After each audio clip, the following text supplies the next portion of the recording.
कि एक तो क्या करें, परिवार का पोषण करें या हरि भजन करें। तो दो भाव जो बने थे उनको तो मिटा दो, दो है ही नहीं। घर गृहस्थी में जो है बिल्कुल उसे बंधनकारक मत समझो। प्रभु का सब कुछ मानकर नाम सुमिरन करते हुए जो सेवा करो, अरे बड़ा आनंद आता है। आपको लगता है कि बैठकर भजन होता है, बिल्कुल ये मन की चाल है, नहीं होता। मन को भजन में नहीं लगाओगे तो चाहे पड़े रहो चाहे बैठे रहो, भजन नहीं होने वाला। और अगर भजन में लगाओगे तो फावड़ा चलाते हुए भजन होगा। जब नाम का अभ्यास करना था तो नई अवस्था थी, तो गुरुजन हर समय सेवा में लगाए रहते थे। बड़ी बड़ी पत्थर की शिलियां आश्रम में थी, उठा उठा कर उनको जमा कर खोद के बना बराबर करना, तुलसी का बगीचा लगाना, गेंदे का बगीचा लगाना, और वृक्षों को हैंड पैप से भर भर के पानी 100 बाल्टी खूब सींचना खूब, और उसमें भी नाम स्मरण करना। और जो पूर्व सदगुरुदेव भगवान थे, बड़े ही बाहरी कठोर नियम वाले, और उस समय नाम का अभ्यास उसी समय करवाया गुरुदेव भगवान ने। ऐसे नाम पूरे में सोने लगाना, गुरुदेव भगवान की कृपा से समझ में आया। तो हमें लगता है कि कोई भी काम करते हुए भजन हो सकता है, कोई भी। अरे जब युद्ध हो सकता है तो और क्या बात है। अब बोलो आपका निर्णय कि मैं परमार्थ में जाऊं या व्यवहार ठीक करूं। हम कह रहे हैं वो व्यवहार ही परमार्थ बना लो ना, भागने की जरूरत कहाँ है। और जब आपकी अरुचि बढ़ेगी, वैराग्य बढ़ेगा, तो तुम्हें कोई रोक नहीं पाएगा। वो तो स्थिति आएगी, और अगर स्थिति के लिए बिना तुम भागोगे तो यहां के वही प्रपंच करोगे, यहां भी वही प्रपंच करोगे, भजन नहीं होगा। तो पहले तो साधक को इस बात को लेकर संदेह होता है कि संसार का व्यवहार करना कर्तव्य है या भजन करके भगवत प्राप्ति करना कर्तव्य। अब उसका सत्संग के द्वारा निर्णय होता है, चाहे शास्त्र का चाहे संतों का, कि नहीं नहीं मुझे तो इस जन्म में भगवत प्राप्ति करनी है। संसार के इन सब कार्यों को तो बहुत जन्मों में किया है, अब इस जन्म में भगवत प्राप्ति करनी है। ऐसा निर्णय सत्संग से होता है। जब ऐसा निर्णय हुआ तो भोग उसे कड़वे लगने लगे। ये शरीर का विलास, इंद्रियों का विलास उसको एक दुखद लगने है, कैसे कैसे छोड़ूं, कैसे हटूं। अब उसी को वैराग्य कहते हैं। अब उसके अंदर वैराग्य बढ़ने लगा। जब वैराग्य बढ़ने लगा तो वो प्रभु की तरफ चलने के लिए उतावला हुआ। अब उसके सामने प्रभु की तरफ चलने के लिए जो बताने वाले वो शास्त्र हैं और वो संत जन हैं। अब इतने संत जन हैं कि उनकी सबकी अलग अलग साधना है, अलग अलग उपासना है। इतने शास्त्र हैं कि उनकी अलग अलग धाराएं हैं, और बिना इसके कल्याण नहीं होगा। हर सब कोई कहता है हमारा मार्ग ठीक है, सब सिद्धांत कहते हैं इससे भगवत प्राप्ति, इससे भगवत प्राप्ति, इससे ऐसा, इससे। वो साधक फंस जाता है कि चलूं तो किस में चलूं। उसके सामने साध्य और साधन विषयक तरह तरह के भेद साधकों के द्वारा, संतों के द्वारा, भक्तों के द्वारा डाले जाते हैं सामने। फिर शास्त्र को पढ़ता तो बहुत सी बातें शास्त्र में निकलती हैं, और वो बेचारा परेशान हो जाता है कि अब मैं क्या करूं। संसार का तो सत्संग के द्वारा समझ लिया कि ये ठीक नहीं, मुझे भगवत प्राप्ति, पर कैसे भगवत प्राप्ति करूं। अब इसका निर्णय करना उस नवीन साधक के लिए बहुत कठिन होता है। परंतु भगवत कृपा का वो जिसने आश्रय ले लिया वो यहां टिकता नहीं इस संशय में। परमार्थ भगवत कृपा से पुष्ट होता है। सबसे पहले प्रभु हरि को गुरु बनाना चाहिए, वही सबके गुरु हैं। जब हम घर से निकलने की सोच रहे हैं उस समय वो सोच भी गुरु दे रहा है, वो हरि गुरु उस समय सोच भी दे रहा है वही। तो जब हमारी ऐसी स्थिति आती है कि हम निर्णय नहीं कर पाते तो अंदर से प्रभु को पुकारना चाहिए, हे गुरुदेव हरि, आप प्रकट रूप में मिलो और मेरा समाधान करो। अब जो ही वो अंदर से ऐसी दशा में प्रभु की शरण होकर के पुकारता है तो भगवत कृपा उसे सदगुरुदेव के रूप में प्राप्त हो जाती है। ये ओहो, जो मैं खोज रहा था वो मिल गया। वो अंदर से भगवान उसको वहां पहुंचा देते हैं, वो बात सुनवा देते हैं, वो संयोग बैठाल देते हैं, जिससे उसके सारे संशय नष्ट हो जाते हैं। अब वो संपूर्ण शास्त्र और संपूर्ण संतों के मत को प्रणाम करके अपने गुरुदेव की आज्ञा पर चलने लगता है। अलग अलग वर्णन है संप्रदायों के सिद्धांत, अलग अलग शास्त्रों की युक्तियां वर्णन है। हम कितनी युक्तियां कितनी चलेंगे तो एक युक्ति में ही। तो इतनी बात समझ लेना है कि हम प्रभु के अंश हैं, इसमें किसी भी संप्रदाय का कोई कटाक्ष नहीं। जीव प्रभु का अंश है, इसमें किसी भी संप्रदाय की कोई टिप्पणी नहीं है ना, ठीक है। दूसरी बात, संसार भगवान की माया है, सब संप्रदाय है ना, तो इस माया को त्यागना है। बात समझ में आ गई। तीसरी बात है भगवत प्राप्ति करनी है। ये तीन बातें किसी भी संप्रदाय में कहीं भी कोई काट नहीं इनकी। हम प्रभु के अंश हैं, ये संसार माया के द्वारा रचित है। संसार का, संसार के भोगों का त्याग करने वाला ही भगवत प्राप्ति के योग्य होता है। भगवत प्राप्ति करना हर संप्रदाय का लक्ष्य है, चाहे वो उपासना कुछ भी हो। संसार का त्यागना हर संप्रदाय का लक्ष्य है। कोई भी आप शास्त्र सिद्धांत या संप्रदाय देखिए, संसार के भोगों का, संसार की आसक्ति का त्याग, और हम प्रभु के हैं, ये सिद्ध बात है। किसी भी संप्रदाय में हो, जीव भगवान का अंश है, ये निश्चित बात है। तो ऐसा निर्णय गुरुदेव की कृपा से स्वाभाविक हो जाता है कि अब सब सिद्धांतों को भले सुन लें, लेकिन हमें चलना का हमें पता है। हमारे गुरुदेव ने हमें बता दिया है, हमारे माई श्यामाजू को राज, हमें चलना। राहु को काहू मने दिए, पर मेरे प्राणनाथ श्री श्यामा शपथ करो तृण छिए, मन क्रम वचन त्रिशुद्ध सकल मत, हम श्री हित हरिवंश उपासी, हा हरि रा राधा वा वृंदावन सा सहचरी। साधक की बुद्धि गुरुदेव के प्रताप से उपासना में निश्चल हो जाती है। एक एक बात को समझिए। प्रभु कह रहे, जिस काल में शास्त्रीय मत भेदों से विचलित हुई तेरी बुद्धि निश्चल हो जाएगी, परमात्मा में अचल हो जाएगी, उसी काल तू योग को प्राप्त हो जाएगा। कैसे होगी निश्चल? अगर हम शास्त्रों में भटकते रहो, कई बार समझने के बाद भी ये निश्चय होता था कि ये आश्रय ठीक है या अहम ठीक है। क्योंकि जब एकोहम बहुश्यामा वही ब्रह्म बहुत रूप, मैं भी तो ब्रह्म हूं ना। मैं भ्रम से अपने को अंश मान रहा हूं, भ्रम से अपने को जीव मान रहा हूं, भ्रम से अपने को शरीर मान रहा हूं, वही हूं। सेवक से विभाव बिन भाव न तरी उर्गारी। काकभूषण जी कह रहे, बिना सेवक और स्वामी के भाव के संसार से तरा नहीं जा सकता। एक में है सेवक स्वामी भाव के बिना नहीं तरा जा सकता, और एक है कि जब तक सेवक स्वामी भाव भेद है तब तक अविद्या है, अविद्या है तो मोक्ष नहीं। बड़ा झंझट है, बड़ी समस्या है। उसका समाधान केवल गुरुदेव के वचन से होता है। मोक्ष मूलम गुरु कृपा, वो बता दी, ऐसे चलो बस। दूसरे के लिए सुनना, दूसरा कोई गलत नहीं है। बहुत से मार्ग हैं, बहुत से संप्रदाय हैं, बहुत से सिद्धांत हैं। हम सब संप्रदाय, सब सिद्धांत, सब मार्गों को एक साथ नहीं निर्वाह कर सकते। एक मार्ग में चलेंगे तो जो हमें गुरुदेव मिले भगवत प्रेरणा से, उनके द्वारा बताई हुई साधन पद्धति में अपनी बुद्धि निश्चल कर दे। निश्चल कोटि जन्म लग रगर हमारी, बरऊ शंभुनता राहु कुमारी, इसे निश्चलता कहते हैं, इसे अटल कहते हैं।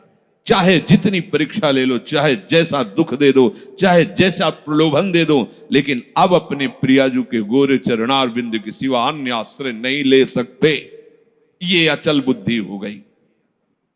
साधक की बुद्धि निश्चल हो जाती है कि अब तो मुझे केवल प्रिया प्रीतम का नाम रटना है, प्रिया प्रीतम की सेवा करनी, प्रिया प्रीतम के भरोसे में रहना, और प्रिया प्रीतम के पास ही जाना है। ये निश्चय लगभग लगभग ऐसा तो हो गया होगा, क्योंकि सत्संग सुन रहे हैं बहुत काल से। कई बार सत्संग में कहा, चित्त का समाधान हो जाना ही उपासना की परिपक्वता है। यदि आपसे कोई प्रश्न करे कि आपका उपासना का स्वरूप क्या है, तो श्री राधाजुग चरण निवास, बस, आगे कुछ है ही नहीं। हमारा केवल उपास्य तत्व प्रेम, प्रेम का मूर्तिमान स्वरूप लाडली, लाडली के गोरे चरणारविंद, बस। भजन साधन ये सब उनकी कृपा से हो रहा है। हमारा लक्ष्य केवल लाडली, भरोसा केवल लाडली, अपनापन केवल लाडली। अभी जीत गए, अभी जीत गए। ज्यादा जैसी तरिवंश प्रपंच बंच सब काल ब्याल को खायो, यह जिए जान श्याम श्यामापद कमल संग सिर नायो। मुझे प्रियालाल को प्राप्त करना ये दृढ़ निश्चय हुआ गुरुदेव की कृपा से। ऐसा दृढ़ निश्चय होने वाली बुद्धि को अचल कहते हैं। जब दृढ़ निश्चय हो जाता है तो साधन अब सिद्धावस्था में परिणित होने लगता है। ध्यान रखना, जब तक ये करें कि ये करें कि ये करें कि ये करें ऐसा चलता रहता है तब साधक रहता है। और जब ये निश्चय हो गया है अब उसका साधन सिद्धावस्था की तरफ जा रहा है, क्योंकि अब उसको निश्चय की जरूरत नहीं, वो हो चुका है। प्यारी जो प्यारे जो वृंदावन धाम, नाम रूप लीला उनके गुणों का गायन, ये हमारा तय हो चुका है। इसमें कोई मिलावट नहीं होगी। अब साधन नहीं हो रहा, अब वो धीरे धीरे परिपक्व हो रहा है, गाढ़ हो रहा है, वो सिद्धावस्था की तरफ जा रहा है। तभी प्रभु कह रहे हैं कि बुद्धिस्तदा योग मवाप्स्यसि, अब वो योग को प्राप्त हो रहा है। निश्चय हो गया, अब योग को प्राप्त। देखो निश्चय है कि नहीं, ना हो तो कर लीजिए। अब हमें साधन संबंधी जिज्ञासा नहीं रहनी चाहिए कि मुझे क्या करना है। अगर ये जिज्ञासा रही मुझे क्या करना है तो सब किया कराया माटी हो गया। मुझे क्या करना है, प्रियाजू कहूं, प्रियाजू के लिए श्वासें, प्रियाजू के लिए शक्ति है, उन्हीं के द्वारा दी, उन्हीं की, चाहे गृहस्थी में हूं चाहे विरक्ति में हूं, प्रियाजू कहूं, प्रियाजू के लिए चेष्टा करो। प्रियाजू ही हमारी मालिक है, हमारे जीवन का पूरा अधिकार प्रियाजू को है। अब वो दुख दें सुख दें, लाभ है हानि है, दुर्गति है, नरक है स्वर्ग है, इसकी मुझे कोई परवाह नहीं। इतना तो निश्चय हो जाना चाहिए। और इतना निश्चय हो जाए तो भगवान से भी कृपालु हमारी लाडली जी हैं। भगवान को बहुत करुणा समुद्र कहा गया है भी, लेकिन उस करुणा समुद्र का गाढ़ रूप श्री लाडली जी महाराज हैं। अरे इनके भरोसे हो जाने पर अलबेली सरकार है, कहीं आज तक पर जल्दी कोई भरोसा इधर का पा नहीं पाता, क्योंकि ये एकांतिक महल है। और जिसे भरोसा मिल गया वो निहाल हो गया, निहाल हो गया। अब उसे प्रियाजू के साथ नित्य संयोग का अनुभव होने लगेगा। ध्यान दीजिए, बुद्धि का निश्चय, उपासना का परिपक्व अवस्था की तरफ पदार्पण हो रहा है। अब उसे प्रतिपल लग रहा है कि प्रियाजू हमारे साथ है। लग नहीं रहा है, छिन छिन बिहरत संग, सेवक जी कह रहे हैं, छिन छिन बिहरत संग, छिन छिन निरखत प्रेम भरी, और छिन जस कहत अभंग, ये जो कृपा हरिवंश की। निश्चय में जितनी कमी होती भगवत प्राप्ति में उतनी ही देरी होती है। निश्चय में जितनी कमी होती है भगवत प्राप्ति में उतनी देरी होती है। क्रिया से भगवत प्राप्ति नहीं है, निश्चय से भगवत प्राप्ति है। निश्चय गुरु कृपा से होता है, गुरु वचनों से होता है, सत्संग से होता है। जब बुद्धि अपने आराध्य देव में निश्चल हो जाती है तो उसे नित्य योग का अनुभव होने लगता है। संसार से संबंध विच्छेद करने के लिए बुद्धि को निश्चल होना ही चाहिए। अगर निश्चल, तभी हम कई बार कहते हैं माता पिता का भरोसा रखेंगे तो आप हमारे आराध्य देव और गुरुदेव के वचनों पर चल ही नहीं सकते।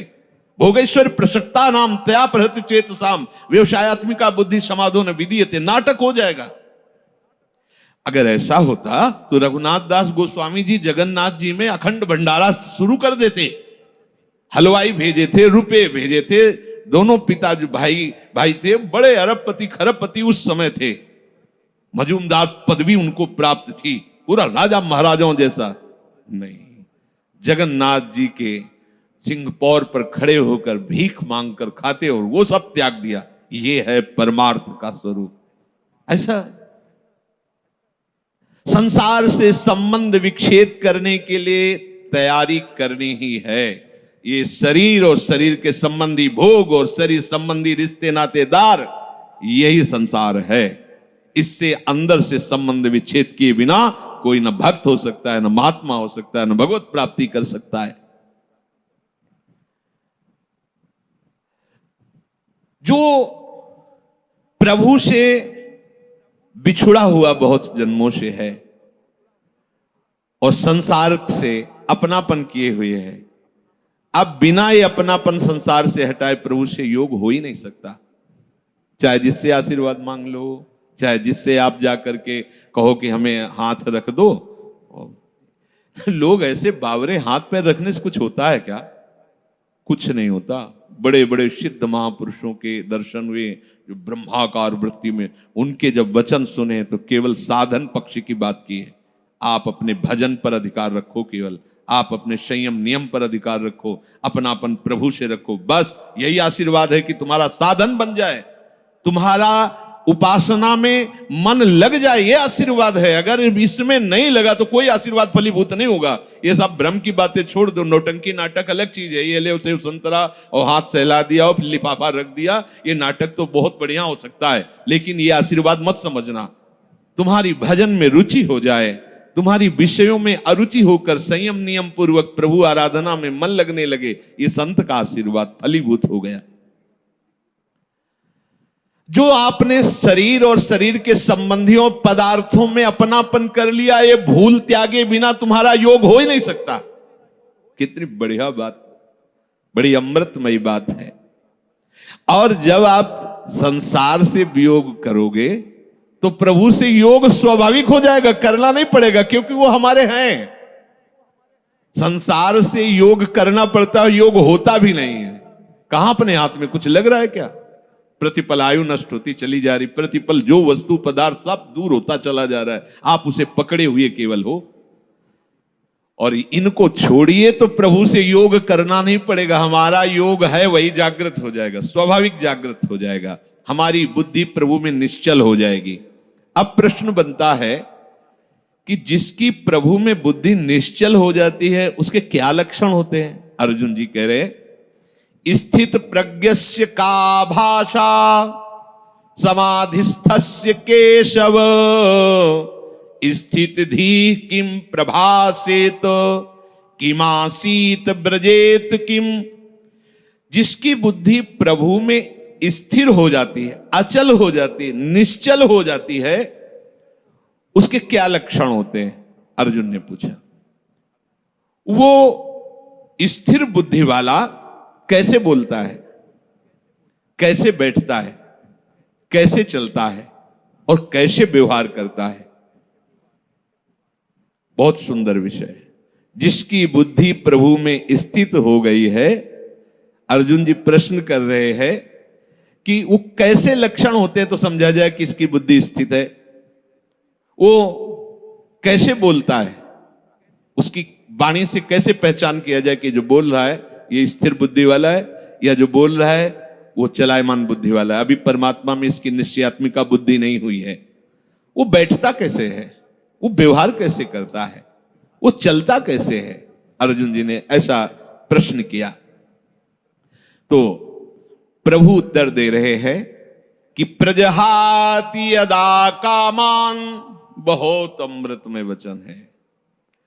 प्रजहाति यदा कामान सर्वान् पार्थ मनोगतान् आत्मन्येवात्मन तुष्टः स्थित प्रज्ञस्तदोच्यते। आहा, जो स्थित प्रज्ञ बुद्धि, स्थित अचल, जिसकी बुद्धि अपने आराध्य देव में अचल हो गई है। किसकी? जिसकी संपूर्ण कामनाएं भली भांति शांत हो गई है। आहा, सर्वान कामान, संपूर्ण कामनाएं प्रजहाति, भली भांति शांत हो गई, अब कुछ नहीं चाहिए। वो अपने आप से अपने आप में संतुष्ट रहता है। इसके दो भाव हैं कि वो अपने आत्मस्वरूप में नित्य आनंद में डूबा रहता है। भक्ति में वो अपने आप से अपने आप में आनंदित। अपने आप कौन है? हमारे प्रभु है। किसी क्रिया से नहीं, किसी पदार्थ से नहीं, बाहरी किसी सपोर्ट से नहीं, इसीलिए अपने आप से, आत्मन्य वात्मना तुष्टा, अपने आप से। प्रियाजू को सबसे ज्यादा प्रसन्नता और सुख पहुंचाने वाली बात है आपको अपने आप को दे देना है। यही सबसे बड़ी सेवा है। हम लोग बचा के अपने को रखते हैं और पदार्थ आदि देना चाहते हैं। हम महीना तुम्हें दे सकते हैं, हम रुपए क्या भोग सामग्री दे, लेकिन हम, हमारे लड़के, हमारा परिवार, हमारी ये, हमारी हम, ये सब मायाकृत है वस्तु, जो जहां जैसा ठीक है आप अपने आप को दे दो। ऐसा नहीं हो पाता। आप अपने आप को बचा के रखते हैं, अपना अस्तित्व बना रखते हैं, रंग नहीं आएगा। मैं ये मन आदत सो मई बुद्धिम निवेश है, मेरे में मन बुद्धि को अर्पित कर दो। फिर जब आता है कि कैसे करें, फिर वो साधन पद्धति प्रारंभ कर दी जाती है। नहीं तो सही पूछो तो इसमें साधन का कोई योग नहीं होता। आप समझ नहीं पाते, इसलिए साधन का योग कि करो, धीरे धीरे आपकी जो पूर्वाभ्यास हो मिटे, तब ये बात सीधे प्रियाजू की प्राप्ति के लिए आप पर्याप्त हैं। निश्चय कर लो श्यामाजू के सिवा। अब जैसी दिनचर्या है उस पर थोड़ी दृष्टि डाल लो कि श्यामाजू के विरुद्ध आचरण ना होने पाए। मस्त रहो, भरोसे पे मस्त रहो। देखो सारे सद्गुण दैवी संपदा आपके अंदर आ जाएगी। सारे शरीर को स्वीकार करके भोगों में सुख है ऐसा माना तो सारी आसुरी प्रवृत्ति आ गई है। मानने मात्र से आपने केवल माना कि मैं विरक्त हूं तो बहुत से अंकुश अपने आप लग गए। विरक्त हूं, जहां आपकी मान्यता होती वैसा रंग चढ़ने लगता है। मैं प्रियाजू का हूं, प्रियाजू मेरी हैं, ऐसी मान्यता से सारे भागवतिक सद्गुण आ जाएंगे जो महात्मा में होते हैं, जो रसिकों में होते हैं, जो भगवत प्रेमियों में होते हैं। अब ये बात समझ में नहीं आती, इसलिए फिर लगाया जाता है आप ऐसा करो, इनको त्यागो, उनको, छोटे छोटे छोटे छोटे सब करते हुए जब यहां आता है, अगर वो अपने आप को नहीं दिया, ये सब कर रहा है तो उसका फल होगा प्रियाजू नहीं मिलेंगी। अपने आप को कर तो अभी से समझ लो, अभी से आपको प्रियाजू मिलेंगे, अपने आप को समर्पित। पर समर्पित का कोई अस्तित्व नहीं होता। जैसे रूपलाल हित हाथ बिकानी, निधि पाई मन मानी। अब ये समझ पाओ तो समझ पाओ, नहीं तो फिर साधन में लगो। धीरे धीरे जब साधन में लगते जाओगे तो अभी क्या है, इतनी बहिर्मुखता है कि फिर क्रियाओं को, फिर क्रिया जिनसे होती है उन करणों को जब हम धीरे धीरे उधर मोड़ने लगते हैं, तो चूंकि इन्हीं के पीछे हम चल रहे थे, यद्यपि उल्टा है ये बात, इन्हीं के पीछे चल रहे थे, इसलिए धीरे धीरे लगने लगता है मैं प्रियाजू का हूं। ये बहुत लंबा सफर है। अगर आप स्वीकार कर ले मैं प्रियाजू को, तो आपके करण और आपकी चेष्टाएं सब अभी इसी क्षण से प्रियाजू को समर्पित होने लगेंगी। वो समझ नहीं आती, क्योंकि बहुत समय से अपनापन शरीर और शरीर संबंधी भोगों और शरीर संबंधी रिश्ते नातों में, इसलिए कहने का होता है अरे नहीं अब तो हमारे माता पिता आप ही हो। अब तो जब अवसर आता है तो माता पिता के पास होते हैं। एक भी बात गुरु की नहीं माननी, एक भी बात शास्त्र की नहीं। ये कहने सुनने से कोई बात नहीं बनती, स्वीकृति से होता है। यहां प्रभु कह रहे हैं प्रजहात यदा कामान सर्वान पार्थ मनोगतान। जब उपासक ये निश्चय कर लेता है कि प्रभु के सिवा मेरा कोई नहीं। अब जो कामनाएं होती वो सुख के लिए होती। कोई भी कामना, ये खाऊं, ये देखूं, ये सुनूं, चलो हमारी ऊंची स्थिति नहीं, पर उसे हम प्रियाजू के ऊपर छोड़ देते हैं। अगर हमें हलवा मिलना है पाने को, तो तुम ना करो, तुमको वही पाना पड़ेगा। जिधर भी जाओगे हलवा मिलेगा, क्योंकि तुम्हें पाना है प्रियाजू को। और नहीं पाना है तो चिंतन ही करते रहो, मिलना नहीं है। क्योंकि आप तो काहे को चिंतन, अगर कामना स्फुरित भी होती है तो उसे सीधे प्रियाजू को समर्पित करो। देखो प्रियाजू ये बात है, एक तो समर्पित करने की जरूरत नहीं, उनका मकान वो खुद जान रहे, कौन सी खिड़की टूट रही, कौन सा कहां क्या हो रहा, उनका मकान है ये। बिल्कुल सीधे समझो।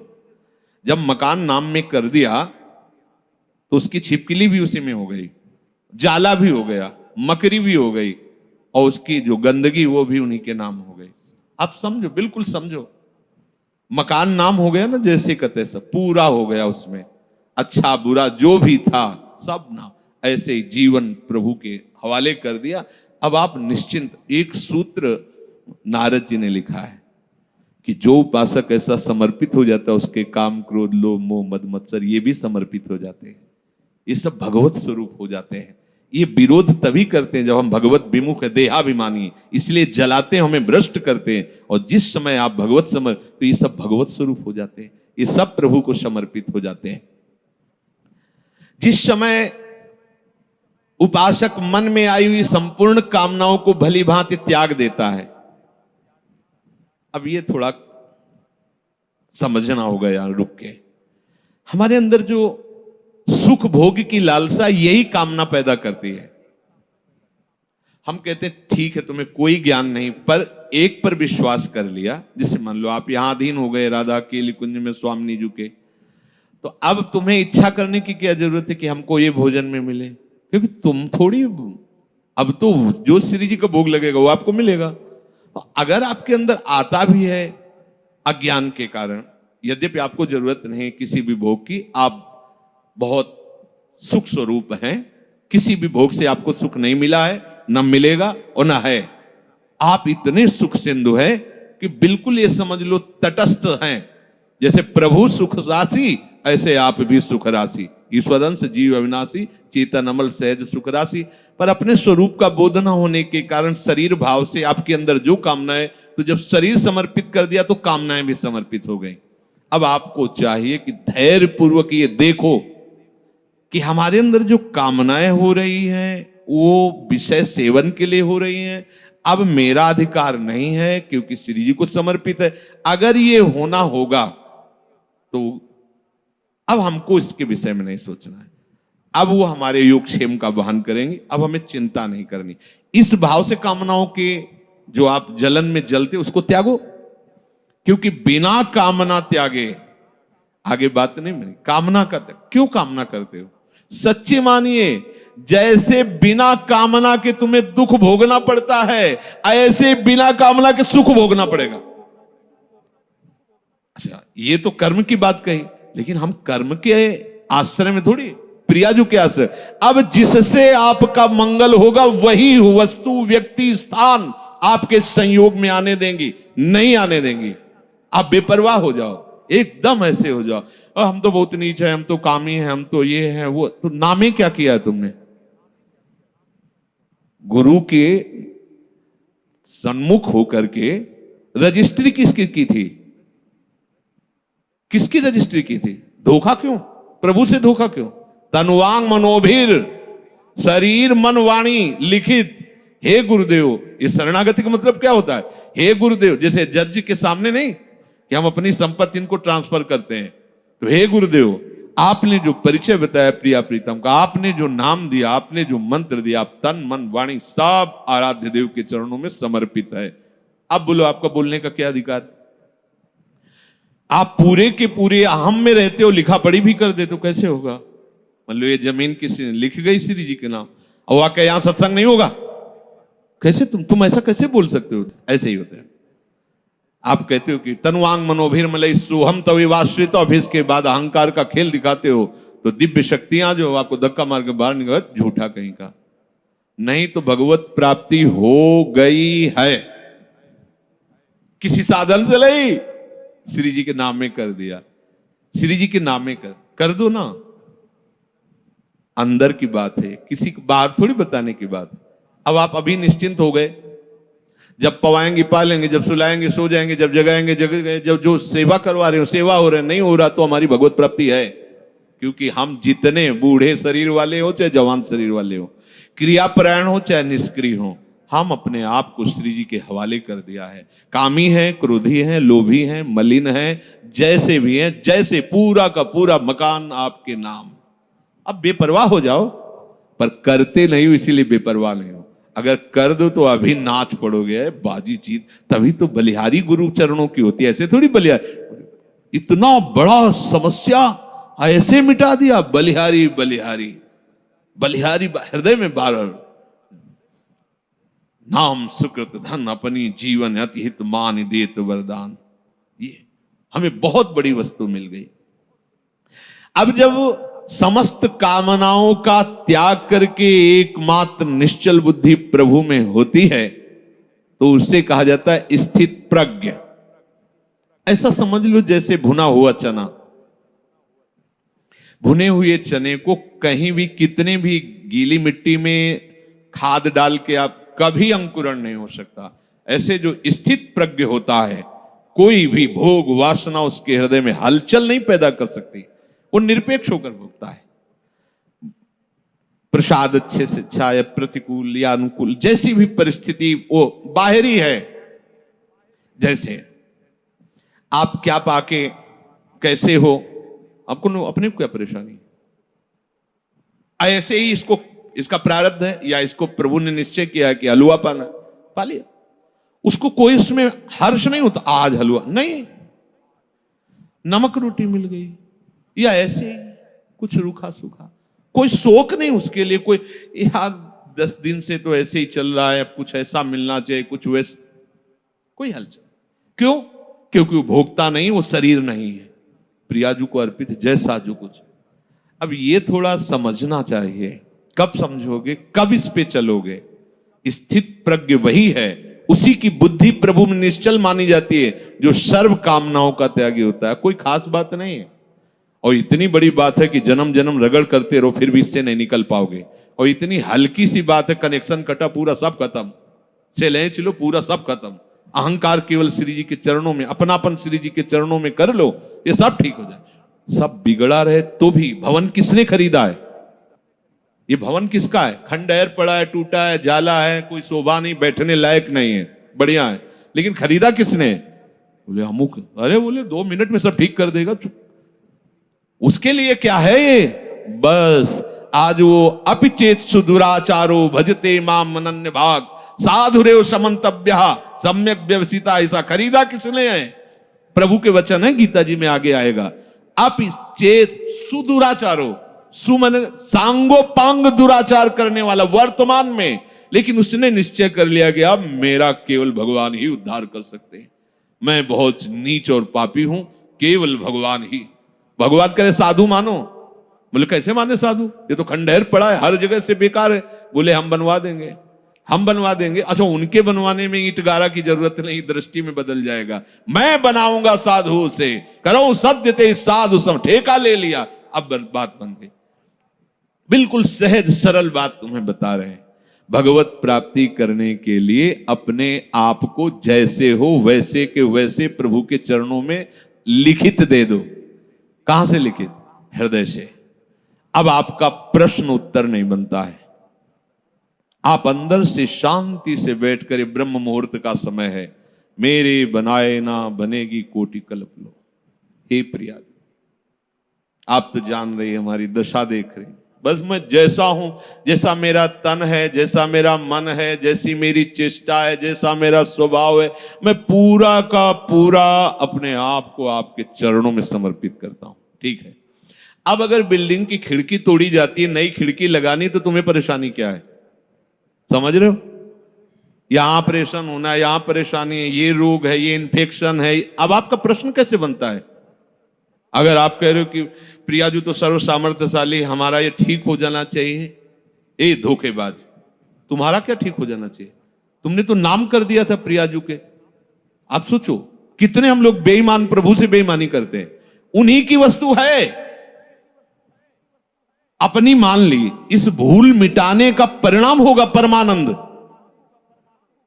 भूल जो तुमने कर ली, वैसे तो दंड मिलना चाहिए। प्रभु की वस्तु पर अपना अधिकार, अपना स्वामित्व कर रहे हैं, चलो, पर भूल मिटा दी तो उसका परिणाम होगा परमानंद। अब आपका प्रश्न नहीं बनता। अभी तक तो 10 वर्ष हो गए, दृश्य नहीं बदला, कोई चमत्कार नहीं, कोई सिद्धि नहीं, वो वही मन में जलन। हमें भैया क्या मतलब, हमने तो नामे कर दिया है। बार बार यही सोचो, हमने अपने आप को प्रभु के चरणों में समर्पित, बहुत बड़ी बात है, आखिरी बात है। संभाल करके वहां पहुंचा पाना हमारे बस की बात नहीं। मेढकों का तौलना है, 2 रखो तराजू पे तो 4 छलांग लगाते, 4 रखो तो पूरे के तनवांग मनोभिर्मलई सोहम तवई वाश्रिता। समस्त कामना रहते हुए भी वो भगवत प्राप्ति के योग्य हो जाएगा। ये हम आपको बात बता रहे हैं। समस्त कामना रहते हुए भी वो बहुत कृपाल है। 1 सेकंड से कम हिस्से में वो हमारी बात बना देंगे, 1 सेकंड के कम हिस्से। क्योंकि इसका राग ही केवल कामना है। बस आप समझ लो, ये राग थोड़ा सा मुड़ा प्रियाजू के चरणों की तरफ, कामनाएं अपने आप शांत हो जाएंगी। और आप चाहो तो जब से सृष्टि हुई कि आज तक कोई भी कामना हमें छोड़ नहीं पाई, ना हम कामनाओं को छोड़ पाए। सब स्टॉक लगा हुआ है, हम कब तक निकल पाएंगे? जब देखो तब कोई न कोई वासना कामना, सब ज्ञान विज्ञान की बातें होती, पर वो कामना वासना। तो एक उपाय बहुत बढ़िया मिला, ये आत्मसमर्पण। अंदर से बिल्कुल सीधी भाषा में आज ही रजिस्ट्रार के पास जाके पूरी की पूरी वैभव संपत्ति इनके नाम करवा देते हैं।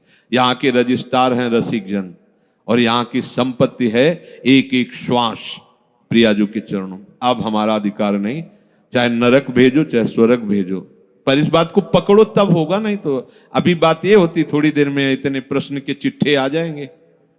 अब जब प्रश्न आ गए तो करता आ गया ना, करता आ गया तो फिर करो ऐसा। कोई प्रश्न, कोई आपका प्रश्न, कोई प्रश्न क्यों? अब क्या हम किसी लायक नहीं, कुछ कर सकते नहीं, अब तो हम प्रियाजू के जैसे हैं। जैसे ऐसा परिवर्तन होता चला जाएगा, इस बात में बड़ी दम है। पर ये हम बात ऊपर से बोलते, अंदर से हम अहम की दशा में भोगों में विचरण करते हैं, तभी सब गलत हो जाता है, तभी गलत हो जाता है। अगर आप अपने आप को प्रभु के चरणों में समर्पित कर दें, तो चाहे गृहस्थ हो चाहे विरक्त हो, वो प्रभु की सामग्री है। जैसे सिंह के सामने से उसके शावक को कोई पीड़ा नहीं पहुंचा सकता, भय नहीं दे सकता, ऐसे हरिराम व्यास जी ने पद में लिखा, श्यामा श्याम के आश्रित को कोई भी भोग रोग शोक साप ताप ये कुछ स्पर्श नहीं कर सकता। हाँ, शरीर में होगा, लेकिन प्रियाजू ऐसी ऊंचाई पे बैठाल देंगी कि ये सब साप ताप राग रोग शोक आदि स्पर्श ही नहीं करेंगे।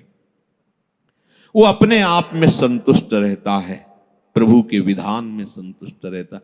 अब हम सब प्रभु के विधान के, हम क्यों नहीं देखते प्रभु के विधान को? हम क्यों मांगे फैला रहे हैं? हम क्यों अपनी बातें रख रहे हैं? हमारी यही समझ में नहीं आता। अब तो मौन होने का अवसर है, कुछ बोलने का अवसर नहीं, ना प्रार्थना करने की जरूरत है। ये मकान हमारे नाम करवा दिया तो रोज आके प्रार्थना करने की, देखो ये जाला नहीं लगना चाहिए, देखो इसकी खिड़की सुरक्षित रखना, दबका के भगा दिया जाएगा। अब तेरे को क्या मतलब, मैं इसमें जाला ही फैला दूं, तेरे को क्या मतलब? ऐसे ही अब हमें प्रार्थना की भी जरूरत नहीं। प्रभु इज्जत रखना, प्रभु स्वस्थ रखना, प्रभु हमारा कल्याण कर मत करो, हमारा कुछ है ही नहीं। अब आपकी इज्जत की बात है, अब आप अपनी शान बान को देखिए। हमारी तो जो थी वो आप में समर्पित हुआ, आप देख ली। अरे बड़ी मस्ती, अभी तभी तो कह रहे बिगड़ी जन्म अनेक की अब वही सुधे। आपको समझ में नहीं आ रहा, कह देंगे हाँ अभी मैंने कह दिया श्यामा से, और 2 मिनट बाद बात करेंगे तो देखो बुद्धि कहां स्थित है, केवल अहंकार में, देहाभिमान में। किसी ने कहा कि आपके स्वास्थ्य के लिए 1 माला रोज जप करते हैं, शेष माला अपने लिए जप करते हैं। गलत। आपका अस्तित्व क्या रह गया है? आप हो क्या? अब आप तो केवल गुरु के हाथ के खिलौने हो, यंत्र हो, श्री जी के हाथ के यंत्र हो। अब जो हो रहा है वो सब श्री जी करवा रहे, जो हो रहा है वो सब श्री जी के लिए हो रहा है। हम आपके लिए 1 माला करते हैं, बहुत ही अज्ञान की बात है। हमारा अस्तित्व क्या रह गया है? हमारा जीवन, हमारा भजन, हमारा सब कुछ हरि गुरु के लिए है। जब ये भावना आ जाएगी तो उसी से हरि गुरु आपके हो गए, इससे नहीं। ये भावना जब आ गई उसी से हरि गुरु आ। बड़ा मस्ती का मार्ग है। छोड़ो, बस छोड़ो, तुम्हारे बस की बात नहीं है। जिनके बस की बात है उनके हवाले अपने आप को कर दो अंदर से। और जब कभी तुम्हें मन भय दिखावे, परेशानी दिखावे, द्वंद्व दिखावे, तो उसी समय उनसे बात करो ना। मैंने तो उनके नाम कर दिया, उनसे बात, मन से कहो उनसे बात करो। हम क्या करें? हम तो बिक गए, रूपलाल हित हाथ बिकाने, बिक गए लाडली जू के चरणों। अब हम ज्ञान विज्ञान से समझावें तो आपके समझ में समझा तो रहे पीछे से। स्थूल है, सूक्ष्म है, कारण है, ये तुम नहीं हो, तुम आत्म स्वरूप हो। अपने स्वरूप में आओगे तो तुम्हारे अंदर कोई कामना है ही नहीं। अब अपना स्वरूप शीशा में देख